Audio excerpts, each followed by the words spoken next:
اور دوسرا میرا کوشچن یہ ہے حضرت عائشہ کے بارے میں، میں اسپیشلی آپ اتنے دنوں سے فالو کر رہا ہوں، آپ کے شوز دیکھ رہا ہوں، تو باتیں سن رہا ہوں، تو میں ہمیشہ ان کو ڈیفینڈ کرتا رہا ہوں۔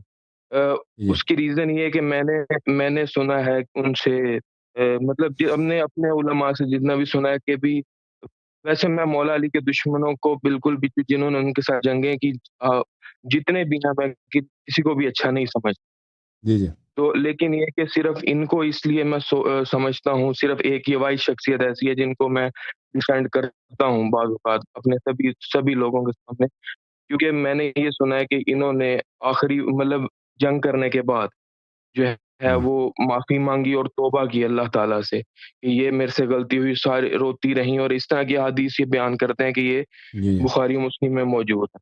اور دوسری یہ بھی ہے کہ مولا علی علیہ السلام نے خود بھی ان کو جو ہے وہ عزت سے جنگ کے بعد جو ہے وہ ان کی کوئی بے احترامی نہیں کی، کوئی کچھ نہیں کیا، تو یہ ان سب باتوں کی وجہ سے میں جو ہے وہ مولا کی محبت میں ہی کی وجہ سے ان کی بے احترامی یا ان سے مطلب ان کو ڈیفینڈ کرتا ہوں۔ تو اوکے جناب. کائنڈلی اس کے بارے میں بھی مجھے بتائیں کہ مولا علی کا ماننے والا ہو کر ان کو ڈیفینڈ کیا جا سکتا ہے یا نہیں کیا جا سکتا؟ دوسرا جی میرا کوشچن یہ ہے۔ عائشہ توبہ، عائشہ نے توبہ کیا بھائی، وہ کتنا حدیث میں دکھاؤ کہ عائشہ نے گریہ کیا ہے، عائشہ نے جمل کے بعد، لیکن اس نے توبہ کیا ہے یا الگ یہ بات نہیں. دیکھیں عائشہ کے ساتھ جو جمل میں ہوا نا، اس کے جتنے سپورٹر تھے، اس کے بتیجے تھے، بانجے تھے، تو بہت سارے لوگ اس کے ساتھ گئے تھے کہ وہ جہاد کے لیے جا رہے ہیں، خلافت بنانی ہے ٹھیک ہے نا. تو یہ سب قتل ہوئے تھے. یہ عائشہ بری طرح، اس کے جو طلحہ جو تھا، اس کا پرانا چچا زاد بھائی ہے، یہ قتل ہو گیا، زبیر قتل ہو گیا، یہ لوگ سب یعنی بالکل نیست و نابود ہو گئے. تو عائشہ ان کے موت پہ بڑی روتی تھی. ان کو جو شکست ہوا، جو ذلت ہوا، یہ دھوم دھام سے گئے تھے لوگ مکے سے. جب امیر المؤمنین علیہ السلام کے ساتھ بیعت ہوا ہے تو عائشہ مکے میں تھی. عثمان کے جتنے چور گورنر تھے نا، جنہوں نے پیسہ چوری کر کے، اس کی وجہ سے عثمان قتل ہوا ہے، وہ سب جب ان کو پتہ چلا کہ بیعت علی علیہ السلام کے ساتھ ہوئی، وہ سب بھاگ کے، اور عثمان قتل ہوا، سب بھاگ گئے. مصر سے کوئی آیا، کوئی عراق سے، کوئی بصرے سے، کوئی یمن سے، مال بہت لے کے آئے تھے لوگ. یہ سب جمع ہو گئے کام پہ، افرادی لوگ مکے میں. عائشہ بھی مکے میں. تو انہوں نے جب ان کو خبر ملی ہے کہ اس بیعت کس کے ساتھ، علی علیہ السلام کے ساتھ، ان گورنروں کا پیسہ جتنا چاہیے لے لو، جہاد شروع کرو. عائشہ سے کہا، عائشہ نے کہا جی ہاں جہاد کر دینا، ایسا ہم جہاد کر رہے ہیں. تو اس نے جہاد شروع کر دی. تو یہ لوگ بہت دھوم دھام کے ساتھ کہ ہم جمل میں جائیں گے.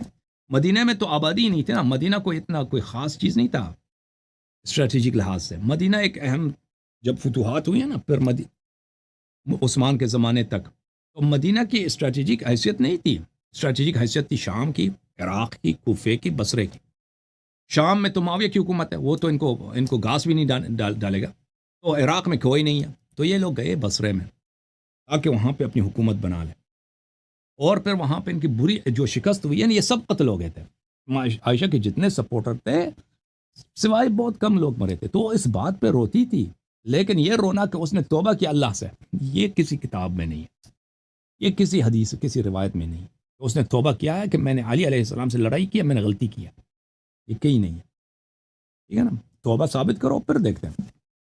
اچھا، جہاں تک امام امیر المؤمنین علیہ السلام نے کہ ان کو عزت دی ہے، وہ حدیث میں دکھاؤ کہ ان کو عزت دی ہے. حدیث یہ ہے میرے محترم ناظرین، المصنف لابن ابی شیبہ الکوفی، مصنف جلد نمبر 8، چھاپ دار الفکر، یہاں پہ صفحہ نمبر 720، حدیث ہے 74. روایت کرتے ہیں حنف بن قیس سے، لما ظهر علی على اہل البصرہ ارسل الى عائشة ارجعی الى المدینہ والى بیتک قال فابت. جب امیر المؤمنین علیہ السلام نے عائشہ کو شکست دیا، کمانڈر ان چیف عائشہ، جنرل صاحبہ کو، اونٹنی پہ سوار ہو کے، لوہے کا لباس پہن کے، نستجیر باللہ ولا تبرجن تبرج الجاہلیۃ الاولی. وہ جب جنگ کے لیے آئے تھے، جب اس کو شکست ہوئی ہے تو وہ بصرے میں ادھر ایک مکان میں رکی ہے. اب کہہ رہے ہیں، فرما رہے ہیں کہ اب واپس جاؤ مدینہ، اپنے گھر چلی جاؤ. وہ نہیں جا رہی، اس نے انکار کیا ہے. فعاد الیہ الرسول واللہ لترجعن او لابعثن الیک نسوة من بکر ابن وائل معهن شفار حداد یاخذنک بها فلما رأت ذلك خرج. امیر المؤمنین علیہ الصلوۃ والسلام نے دوبارہ ایلچی بھیجا عائشہ سے کہ عائشہ چلی جا، عائشہ واپس چلی جا، کہاں چلی جا؟ مدینہ چلی جا، اگر نہیں جاتی میں یہاں پہ اپنی شیعہ قبائل کے عورتوں کو بھیجوں گا لوہے کے چمٹوں کے ساتھ، لوہار کے چمٹوں کے ساتھ، تجھے مار مار کے سیدھا کریں گی وہ لوہے کے اس سے پکڑ کے تجھے گھسیٹ کے تجھے کسی خچر پہ ڈال کے تجھے مہینے زبردستی بھیج دیں گے، ٹھیک ہے نا؟ تو یہ عزت تھی عائشہ آپ کے اپنی کتب میں، کون سی عزت دیا اس کو؟ ہاں یہ تھا کہ امیر المؤمنین علیہ السلام عائشہ کو جو ہے نا قتل نہیں کر سکتے تھے، حق بنتا تھا، اگر چاہتے تو کر لیتے، کرتے بالکل حق تھا، بغاوتی ہے، بغاوتی کا سزا ہی قتل ہے، لیکن اگر کر لیتے تو سیاسی لحاظ سے امیر المؤمنین علیہ الصلوۃ والسلام کے لیے بہت بڑا دھچکا ضرر ہوتا، کیونکہ ابھی عثمان قتل ہوا ہے نا، امیر المؤمنین علیہ السلام کا اس کے قتل میں ہاتھ نہیں تھا، سب لوگ کہہ رہے کہ عثمان کا بدلہ ہم نے علی علیہ السلام سے لینا، معاویہ وغیرہ، اگر عائشہ کو بھی قتل کر دیتے نا عائشہ کو بھی وہ قتل کر دیتے تو وہ معاویہ کے لیے تو اور کوئی چیز اور اس سے بہتر تھا ہی نہیں، کہہ دیتے کہ او دیکھو تمہاری ماں کو قتل کیا، اس کا انتقام لے لو،